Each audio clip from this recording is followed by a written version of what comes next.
Tech is expensive. It really is. On this channel, we often look at tech that can be really expensive and oftentimes seems out of reach. But I'm not Mr. Beast. I can't spend money like that. I'm actually quite frugal. Okay, well, let me rephrase that. I like to save money where I can and get a good deal too, which I guess kind of counts, right? So today we're going to talk about 10 different ways to help you save money on tech, whether that be a new TV for your living room, a computer for school, or the latest smartphone. I'm sure you'll find something here, some sort of tip to help you. Either way, let's get started. I have timestamps in the description if you want to skip around to the tips you actually want to hear more about. If you don't skip around, you'll have to hear me talk about everything, or at least until you get bored of hearing me halfway through the video and then decide to skip around anyway. Seriously, the first few tips might make you yawn if you already know them. Also, side note, some of the tips I'm providing might be specific to just the US, since, well, I live there and can give some form of advice there. I'm not too familiar about how other countries work.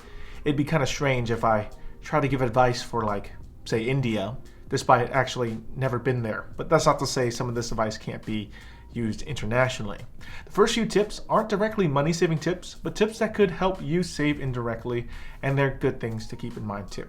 So tip number one, well, sort of number one, shift your mentality. If it's not on sale, it's a bad price. Basically, almost all consumer electronics go on sale, all the way from the $20 earbuds to $2,000 laptops. And at some point or another, stuff will go on sale. It's even possible to find sales of products on the day of release. For example, if you're trying to upgrade to the latest smartphone, your phone carrier usually has some sort of promotion for a discount on a new phone, because they're trying to keep you using their services instead of jumping ship to another carrier. Apple computers are always on sale, especially if you're a student, because they provide student discounts on their website for laptops and iPads. You really have to look around and check out multiple places before finalizing your purchase. Of course, this is really bad advice if you're looking for things like the PS5 or the latest graphics cards, because, well, they're just constantly out of stock anyway. That's because of the chip shortage and another thing altogether. But for the products that you can easily buy in the store, oftentimes it's a good idea to search around the internet a little bit to find the best price. And plus, after watching this video, you'll learn a ton of different ways to save a little extra dough too. For example, here's a tip that some people forget about. The cost of a product is not the actual cost of a product. For example, a GoPro. It's not a one-time cost, right? You have to buy accessories for it to use the GoPro the exact way that you want. Maybe you want to mount it to your bike, maybe as a driver reaction camera, or even as a webcam. That requires you buy accessories for the GoPro to make it function as intended. Same with game consoles. You may want extra controllers or a charging station for your controllers. It's really important to take those numbers into account into the cost of the product, because they're items you're likely to buy anyway. Okay, sure. Some of these are 100% optional, right? You don't absolutely need a second controller, but it's a nice to have so that your annoying little brother doesn't bother you, and it's always a good idea to know the cost of all the accessories that go along with the product too, because, well, it can get expensive. When you start thinking about buying a product, what do? You probably ask your friends or family for recommendations, or you Google best headphones under $100, or best headphones under $100 Reddit. A ton of sites give you crazy amounts of options, and you get overwhelmed with all the options out there. And the Reddit search results are usually in subreddits for hobbyists for that particular item, who will give recommendations for higher end items. But the truth is, most people don't need the highest end items. I 100% hate graphs, but let me graph this out for you. As you pay more and more for an item, it tends to get a lot better the more you pay. But after a certain point of purchasing power, the extra money you're paying gets you less and less value. This is actually an economic principle called diminishing returns. And you can definitely trust me on that, because I passed freshman economics in college, and with a B at that, so you know I'm at least 80% accurate. Here's a good example, Apple's iPad lineup.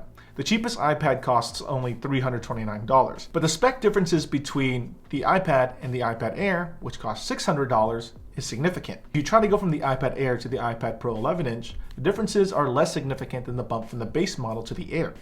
But why is that? That's because the middle model usually covers all the weaknesses of the cheapest model while adding some nice features of the higher end models. The highest end models are usually the most cutting edge, and cutting edge specs normally means cutting edge price tags until, those features get cheaper to produce. You can kind of predict the cost of a product if you know the life cycle of a product as well. We all know that when a product is brand new, there's rarely a sale. But as products get older and older, the chances of a sale increases. And if a product is something that gets updated yearly, it gets predictable. For example, Sony's fantastic WH-1000XM series of headphones have a terrible name, but also we know the fact that Sony releases a new version pretty often too, like every year and a half.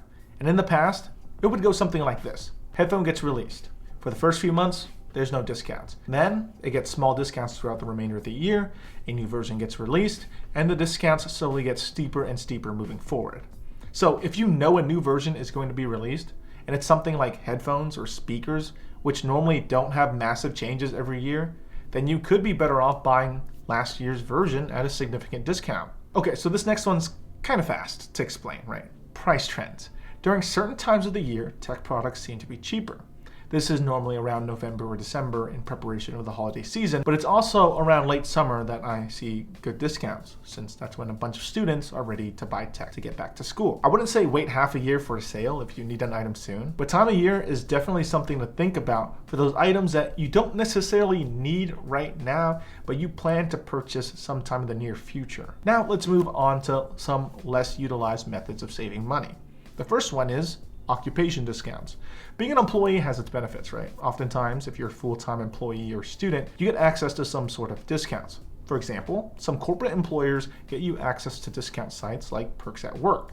I've used it before, and products like Sonos speakers, which are never on sale, except for the holiday season, can be had for 15% off through Perks at Work. First responders, military, teachers, and students can utilize things like ID.me for discounts, and students can get additional student discounts from other places like Unidays as well. And these types of discounts aren't just for tech. You'll find they're useful for a ton of different categories. So if you're employed or student, do some digging around. You'll find a site or discount you qualify for. So this next one is harder to find, but it does happen. Discounted gift cards. Every few months, if you look out for it, if you really look for it, you might find a discount for gift cards. For example, I've been seeing this a lot recently for Apple gift cards that can be used on Apple's website. Here's how it works. Target or Best Buy will offer a free $10 or $20 Target or Best Buy gift card when you buy a $100 Apple gift card, which means you pretty much got that $10 or $20 gift card for free to use at those retailers while still only paying $100. Sadly, I haven't seen it often from any other tech companies, so if you're into Apple products, you might be able to save money there. If you're in the US, or really any part of the world, you probably have a credit card. While you can use it to make rash purchasing decisions and ruining yourself financially, you can also use it to save money, while also making rash purchasing decisions and ruining yourself financially. If you own one, you know that each credit card is different, and a lot of them have reward systems like 2% cash back, membership points, airline benefits, whatever. But credit cards also have offers, which are different discounts that apply to your credit card when you use it to pay for purchases related to that offer. I've seen stuff like Best Buy and Amazon 10% off offers, and a bunch of savings on services and products I use. You won't always see an offer you use, but when it's there, it does save you a decent amount of money. I only use Chase and American Express cards, but out of those two, I consistently see the best offers on my American Express card. Now, if you shop online, cashback websites are your best friend. They can save you a few % off your purchase, as well as mention specific coupons they might think are applicable. The one I use currently for the majority of my online purchases is Rakuten, because they seem to have cashback for the majority of the stores I shop at. Of course, there's other options as well. You really should use multiple to get the best rates across every single store, but honestly, some people don't have time for that. If you have the Honey extension, you can earn Honey Gold, but in my own personal experience, they accrue at a really slow rate. But oftentimes your credit card has a rewards site with ways to earn cash back or credit card points. And even airlines like United Airlines have ways for you to earn airline miles through their online portals. So cashback sites are really the shotgun method of getting some sort of return on most purchases across the internet. But stores themselves also have their own membership programs that can save you a few extra dollars. Normally, this only ranges from about 1% to 2%, but it's nice to have regardless. Target is a straight cashback labeled as Target Circle Earnings, and Best Buy has their Best Buy Rewards program that you can redeem their points for vouchers in increments of $5. This method saves you basically pocket change, but if you buy high-priced items or buy a ton of items, this could save you a decent amount of money in the long run. And plus, It's not like Target or Best Buy limits you to just technology. Okay, so this next one I've mentioned in the past, and it's resulted in the most savings for me, but it's also been one of the harder ones to pull off. I call this one the price match stack because I like how it sounds. All right, close your eyes. Imagine two stores for a second, Store A and Store B. Store A has a promotion where if you buy something, you get either a gift card or a free item. Store B has a straight up sale for $50 off retail price.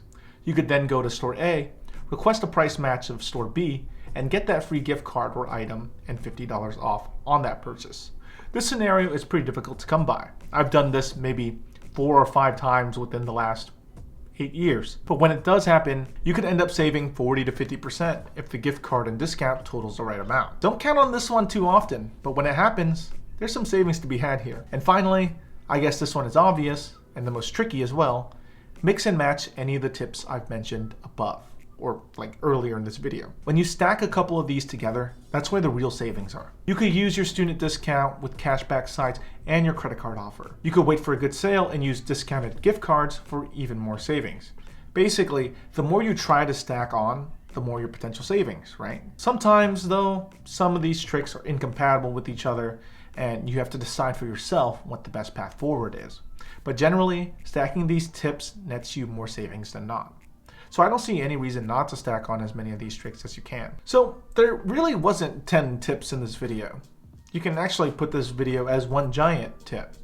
Stack discounts to save you money. So those are all my own personal tips and tricks of saving money on tech. But really, it's the tricks I use to try and save as much money as I can on pretty much all of my purchases.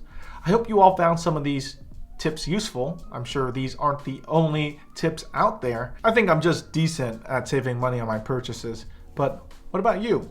Do you have your own methods of saving money on tech purchases? I'd love to know, so leave that down in the comment section below. You might save me or another person in the comment section from making their wallets cry. If you enjoyed this video, give it a thumbs up, and well, don't forget to subscribe. I'll see you all next time. Bye.